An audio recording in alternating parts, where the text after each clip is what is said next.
আপনারা সবাই জানেন গত 15 বছর বাংলাদেশে দেশ পরিচালনার নামে গণতন্ত্রের নামে কি তামাশাটা হয়েছে।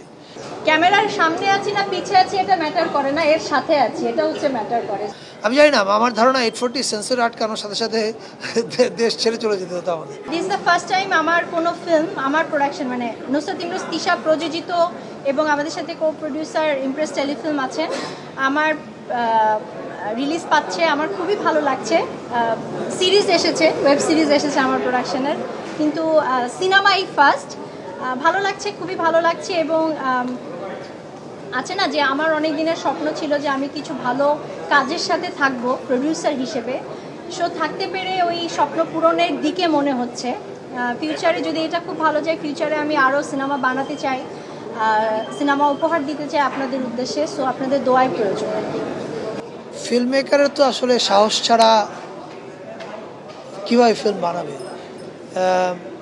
হ্যাঁ, পরিস্থিতি যখন খারাপ হয় আমরা তো আর ঠিক ওই রকম রাজপথের বিপ্লবী না যে সরাসরি ক্ষমতাকে চ্যালেঞ্জ করতে পারি। তবে ফিল্ম মেকাররা ক্ষমতাকে চ্যালেঞ্জ করতে পারে তার কাজের মধ্যে দিয়ে। এবং এই কাজটা যেটা ডেমোক্রেসি প্রাইভেট লিমিটেড ওরফে 840, এখানে আমরা ক্ষমতাকে চ্যালেঞ্জ করেছি স্যাটায়ার দিয়ে, বিদ্রূপ দিয়ে।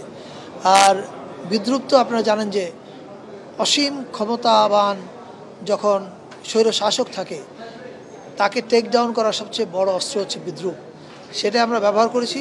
এখন এটা সত্য কথা যে শুটিং করার সময় প্রতিদিন রাতে ভাবতাম আজকে না বুঝে ফেলে ওরা, আজকে না বুঝে ফেলে আমি কি শ্যুট করছি, কেন করছি। এটা ফ্যাসিস্ট হাসিনা ক্ষমতায় থাকলে রিলিজ হতো কি না এই প্রশ্ন উত্তরে আমি নিশ্চিত রিলিজ হতো না। কারণ শনিবার বিকেল নিয়ে আমরা দেখেছি কি হয়েছে। কিন্তু সবচেয়ে বড় কথা হচ্ছে এখন ছবিটা দর্শকের কাছে যাচ্ছে। আমি চাই সবাই দেখুক এবং ভালো লাগলে অন্যদেরকে দেখতে বলুক। ট্রেলার দেখেই বোঝা যাচ্ছে এটা তো 420 সিকুয়েল না। তবে এটাকে আমরা বলছি 420 ডাবল আপ। ডাবল আপ এই কারণে যে আপনারা সবাই জানেন গত 15 বছর বাংলাদেশে দেশ পরিচালনার নামে গণতন্ত্রের নামে কি তামাশাটা হয়েছে।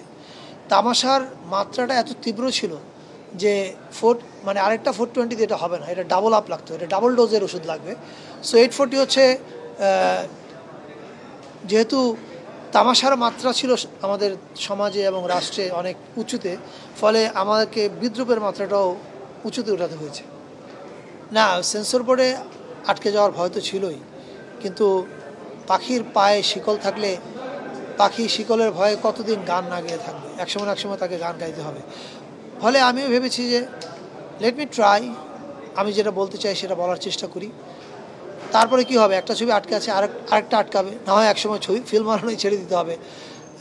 কিন্তু যতক্ষণ ফিল্ম বানানো ছেড়ে দিতে হচ্ছে না ততক্ষণ আমি যেটা বানাতে চাই সেটাই বানানো উচিত।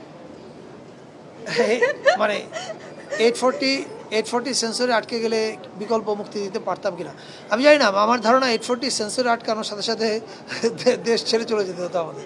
ক্যামেরার সামনে আছি না পিছে আছি এটা ম্যাটার করে না, এর সাথে আছি এটা হচ্ছে ম্যাটার করে। সো 420 ক্যামেরার সামনে আমি কাজ করেছি, 840 ইটস আ ট্রিমেন্ডাস স্ক্রিপ্ট। আমি ক্যামেরার পিছনে থাকতে পেরেছি এবং এটাতেই আমি অনেক অনেক ভালো বোধ করছি, অনেক হ্যাপি। আসলে এক একটা কাজ যখন আমরা ডেলিভারি দিই বা এক একটা কাজ যখন শেষ হয় এবং দর্শকদের কাছে নিয়ে আসতে পারি, এরপরে আসলে দর্শকদের রিয়াকশনের উপর অনেক কিছু ডিপেন্ড করে। সো আশা করছি কিছু প্ল্যান আছে, কিছু ভালো কাজ করার চেষ্টা করছি। যদি সফল হতে পারি এই কাজে, ইনশাল্লাহ ফিউচারেও আরও ভালো ভালো কিছু কাজ আমরা অবশ্যই দিতে পারবো।